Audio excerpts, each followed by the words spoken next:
Good morning, fellow Hoops fans. Welcome back to another episode of the Last Shot NBA show right here on Little Birdie TV. As always, brought to you by our great mates over there at topsport.com.au. Now, it's the beginning of a new week. A lot of NBA to talk about. We've got both our heavy hitters available and suiting up today. We're going to start off with old mate Benyam Kidane from NBA Australia. BK, good morning, my brother. What's good, my man? How you living? I'm living good, man. I'm living good. Listen, we are going to talk about the Knicks today in just a second, right? But I do have to touch on my sadness this morning. Jesus, I don't know how we lost that game at the Garden to the OKC Thunder. And not just lost, BK. We let them drop 145 on us. That's too much for a Monday morning / Sunday afternoon. Come on now. I don't even know what to say. But like I said, we're going to get into the Knicks in just a few minutes. But we're going to start off with the Atlanta Hawks, BK. I know you're a fan of them. You're a fan of Trae Young. You're a fan of DeJounte Murray as well. They're a team that's been hard to predict, BK, over the last couple of seasons. 2 seasons ago, they ended up making the conference finals. They had the Milwaukee Bucks tied at 2 before going on to lose that series. Last year was a bit of a step down. We spoke about them throughout the season. I think they only won 43 games last year, pretty much with the same roster the year before. So there were a lot of questions. They've revamped the roster a little bit this year. They've added, like I mentioned, DeJounte Murray in a trade from the San Antonio Spurs, partnered him up with Trae Young. Many have wondered if that sort of ball-dominant backcourt could work together. So far, it seems to be working. They lost yesterday, but they're still in 4th spot in the Eastern Conference at 8-5 this season. BK, I asked you this question last year. I'm going to ask you the same question again this season. Are the Hawks for real? You know what? I think they actually might be this year. And like you said, it was a bit of a roller coaster for them, making the conference finals and then disappointing last season. They went out and got DeJounte Murray, and in terms of a backcourt partner for Trae Young, like he's complementing Trae Young in a way that's effective on both ends of the floor, which I think has made the big difference because I knew he was going to make their defense better. Their defense was 5th worst in the league last season. Now they're up to 11th, and their offense is, I think, hovering around 6th. But Murray takes a lot of pressure off Young on the defensive side of the floor, which we know Trae is not making any all-defensive teams anytime soon. But when you look at the other side of the floor where Trae's, one of the best scorers, one of the best playmakers, so is DeJounte Murray. He's dishing out 8.5 assists a game. He's able to create his own scoring opportunities. So that balance between that backcourt, like we talk about a lot of these other backcourts, challenging the Steph Clay throne. And I think you got to throw the Hawks in there too.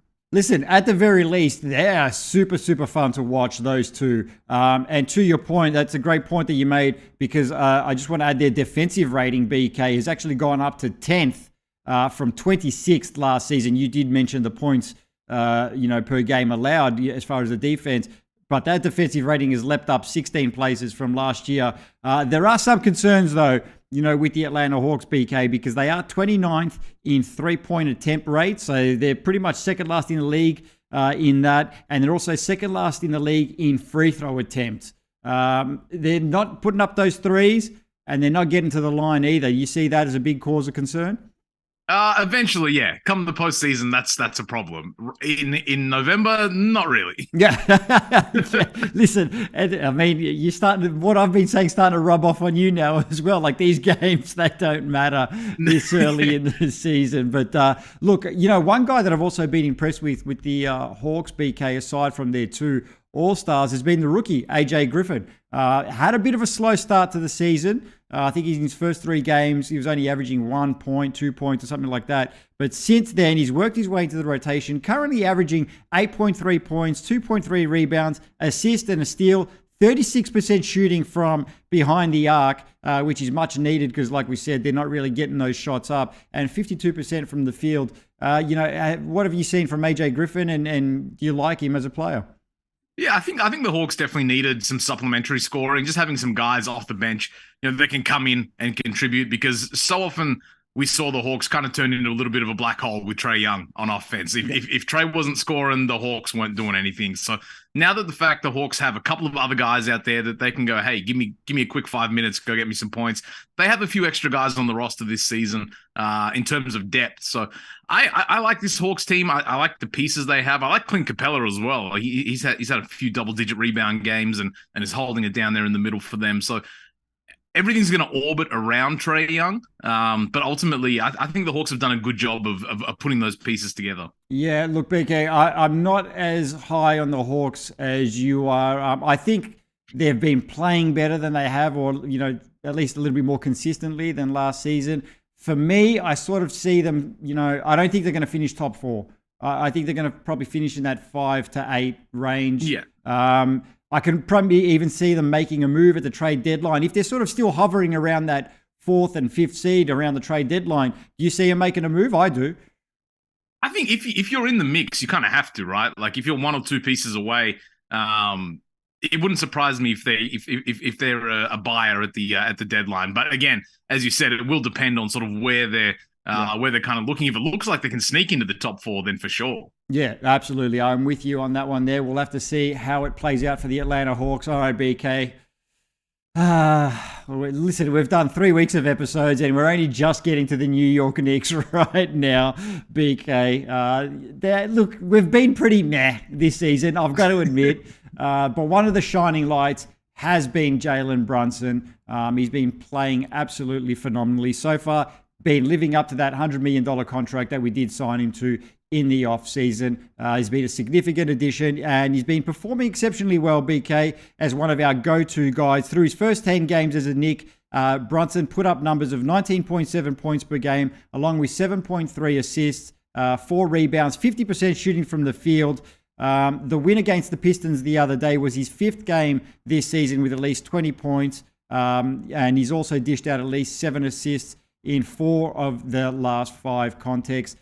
New York are actually 0-4 when he shoots below 45% from the floor, and we're 5-2. This is prior to this morning's game, obviously. The Knicks are 5-2 when he shoots above 45% from the floor. BK, if you remember when we made that trade, we spoke about him a little bit earlier this season as well. And look, I wasn't mad at the contract because when you look at it, I still think he's like the 13th or 14th highest paid point guard in the league, which is actually saying something in itself. So I wasn't mad at the contract, but I just felt like he wasn't, and I still believe it now, as great as he's been, he's not a guy that's going to sort of take us forward, right? I feel like he's more of a number 2 or number 3 right now. We still need a star player, but in saying that, Brunson has been playing absolutely phenomenally, and I'm in love with his game right now. What do you think?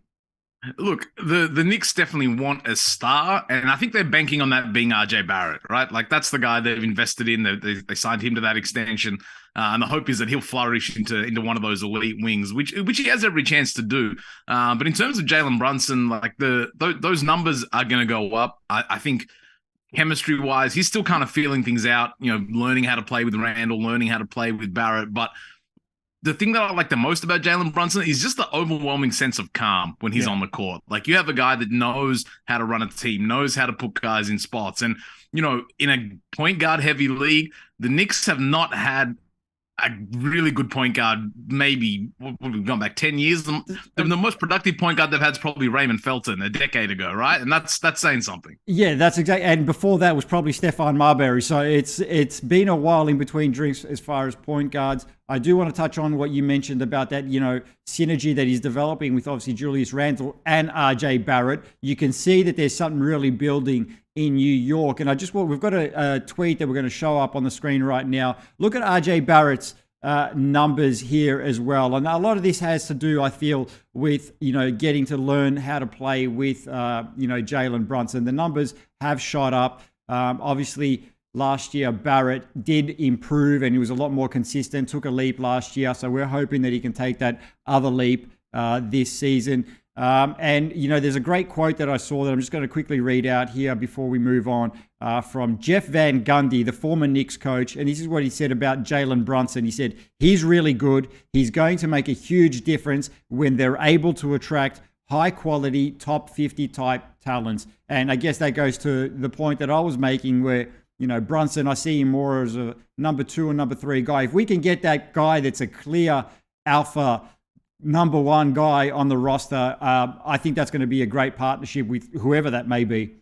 Yeah, look, and from the Knicks perspective, getting a guy like Brunson, they just got a guy that knows what he's doing at the position, and he's going to make life easy for other people. If you can put even more talent around him, you don't have to worry about that position. He's got that on lock. So I thought it was a smart move from the Knicks, just considering, as I mentioned, the history of the point guard position with the Knicks. It hasn't been something where they've had a high level of talent or B, consistency over multiple years. It's hard to build anything real if you don't have that floor general that's there for multiple years, growing the culture, growing the playing style. So it's a step in the right direction for the Knicks. Yeah, don't I know it, BK? Don't I know it? All right, let's move on. We're going to talk about another guy right now that is hooping right now, and that is Jayson Tatum.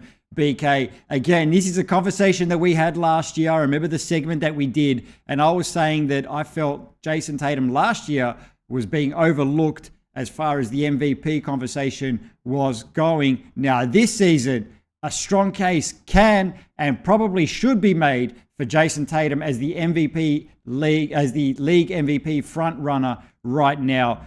Led the C's to a win over the Pistons yesterday. Game high 43 points on 14 of 28 shooting, including a 28-point second half. Boston's got the league's second best record at 8-3. Tatum's usually a slow starter to get going, in the NBA regular seasons, but he's come out firing. My man, he's hooping. Right now, he says this is the best he's ever felt. We're going to take a quick listen to what he said after the game yesterday right now. Yeah. Like I said, this is definitely the best I've felt to ever start a season. It kind of feels like how I felt I was playing towards the end of last season, when we really went on that run going into the playoffs. Kind of start the playoffs. So it feels great to start a season like this because, I definitely know what it feels like to be on the other side of, being 500, struggling, shooting the ball, just really trying to figure it out. And, the way we playing, it's fun. And it feels good doing it. BK, look, Luka's been phenomenal. Giannis has been phenomenal. Is Tatum being overlooked for MVP again?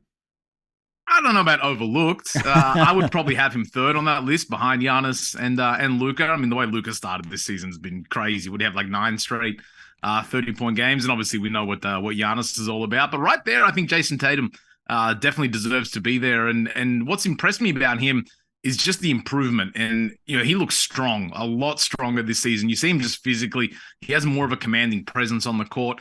And so often, in the past, we've seen Jayson Tatum settle for jumpers or not necessarily be as aggressive going to the rim. This year, that's out the window. This man is attacking the rim, getting to the free throw line. I think he's up to 8.9 free throw attempts per game. And that's when he looks like he's at his best. If he's confident going to the hoop, confident getting fouled, shooting free throws, picking up easy points that way, it really does kind of unlock that all 3 levels of scoring for him. And also defensively, I think this guy's averaging like 1.5 blocks per game, from the wing. Like he's really kind of growing into that dominant, two-way player. And, for all the drama around the Celtics to start the season, when you have a guy like that that's hooping and making you win, like that's kind of shifted the focus now. Yeah, I'm glad you mentioned that defensive side of things because I think this year he's taken a great leap on the defensive side of things and he's been phenomenal as a two-way player. And it's crazy to think that he's only 24, BK. We used to make that joke that he's only 18, he's only 19. He's 24, right? So you could conceivably say that, he hasn't even hit his prime yet. He's probably got another 2 years before he hits his real prime. Yeah, absolutely. I mean, this is only year 5 for Jayson Tatum, which seems crazy, especially when you look at the records he's kind of toppling off. Every other day, it seems like there's another Celtic record going his way. I think he's the youngest to 8,000 points at just 19 years old. So it's only up from here. Yeah, and 24. And that's scary for the rest of the league, man. That is absolutely scary. All right, BK, we're going to let you go. We're going to catch you again later on in the week. Always a pleasure, my brother. Likewise, man. All right, time to bring on two-time NBL champion, but he's not just a two-time NBL champion. He's also a Pan Pac gold medal champion as well, the Magic Man himself. Parky, good morning. Yes, there you morning. go. It never gets old winning gold. That's what we say in our has-beens basketball, which is exactly what we are. We're a bunch of has-beens, but we still like to kick around a little bit, Nick. Listen, Parky, I do want to mention for the people watching at home that a bunch of has-beens. Listen, I don't know about that because I had a look at your roster and there's about 8 ex-NBL guys, including one guy that just won a championship, 18 months ago. So I don't know about that has-beens thing yet.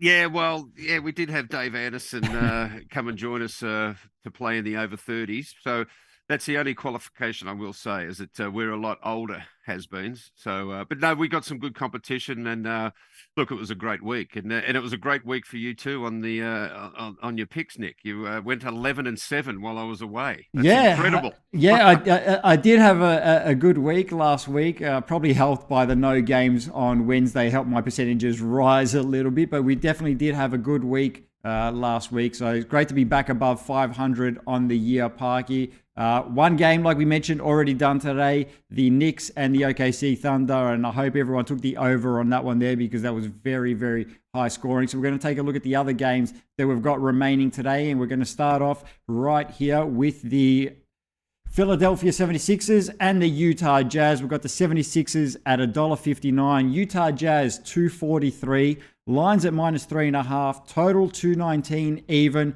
live on NBA League Pass. Parky, tell us your expertise on this one.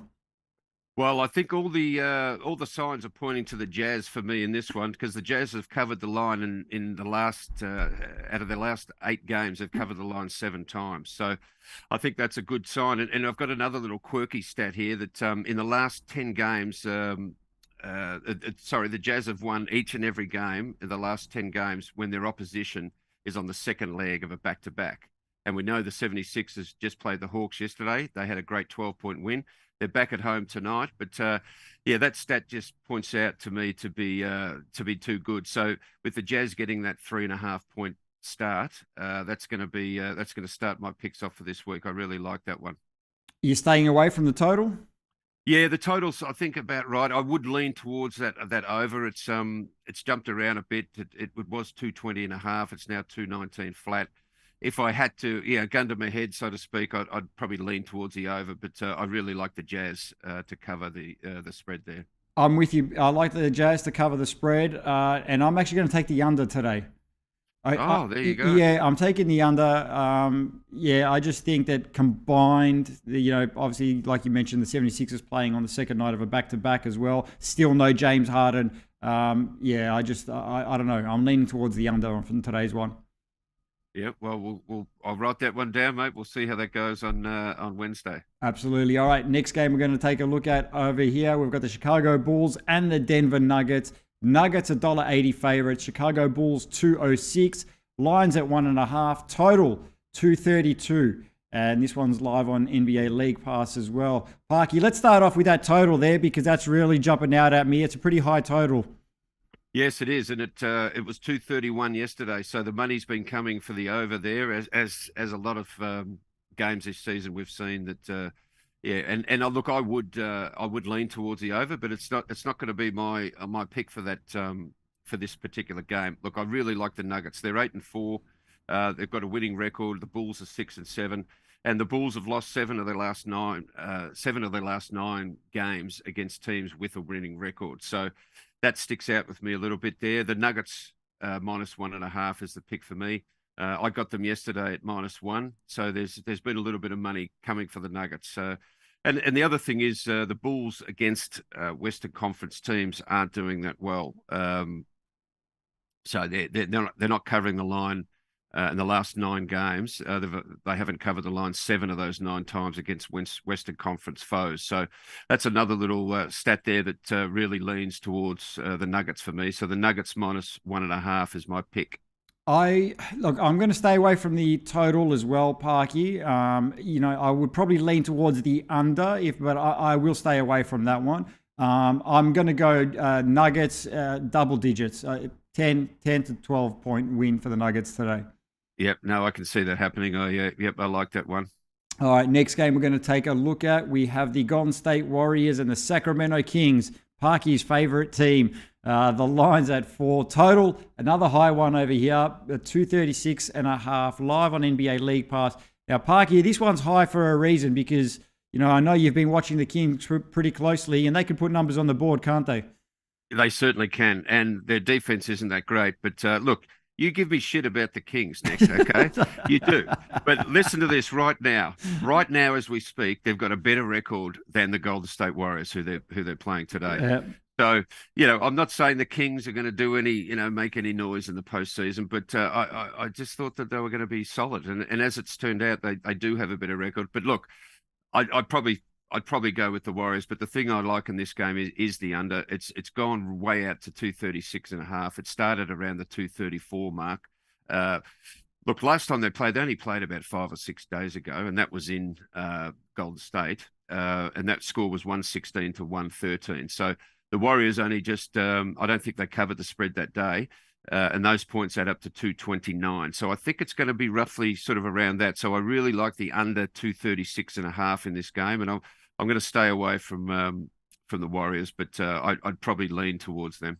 Yeah, I'm taking the under as well, Parky. Do we know if the Warriors are resting anyone today? I didn't see anything up until the show had started. So no, I hadn't seen it. Look, that spread has moved a little bit for the Kings, whether that's just because they're at home or not. But no, from what I saw this morning, they should be. Yeah, they should have their normal squad going. Okay, I'm taking the under, Parky, and I'm also taking the Kings, believe it or not. Kings getting the 4 points. Yeah, I'm taking the Kings, yeah. Yeah, well, as I said before, they only lost by 3 points last week, and that was in Golden State. Now they're at Sacramento, so yeah, they could get within those 4 points. I don't mind that at all. All right, last game we're going to take a look at, and then we're going to get out of here. We've got the Brooklyn Nets and the Los Angeles Lakers. I just laugh every time I see the Lakers. Nets heading into this one favorites, $1.52. Los Angeles Lakers, $2.56. Lines at 4.5. Totals at 217.5. Live on ESPN. Parky, what are you seeing from this one? I'm seeing everything looking like the Nets, and the money has been coming for the Nets as well.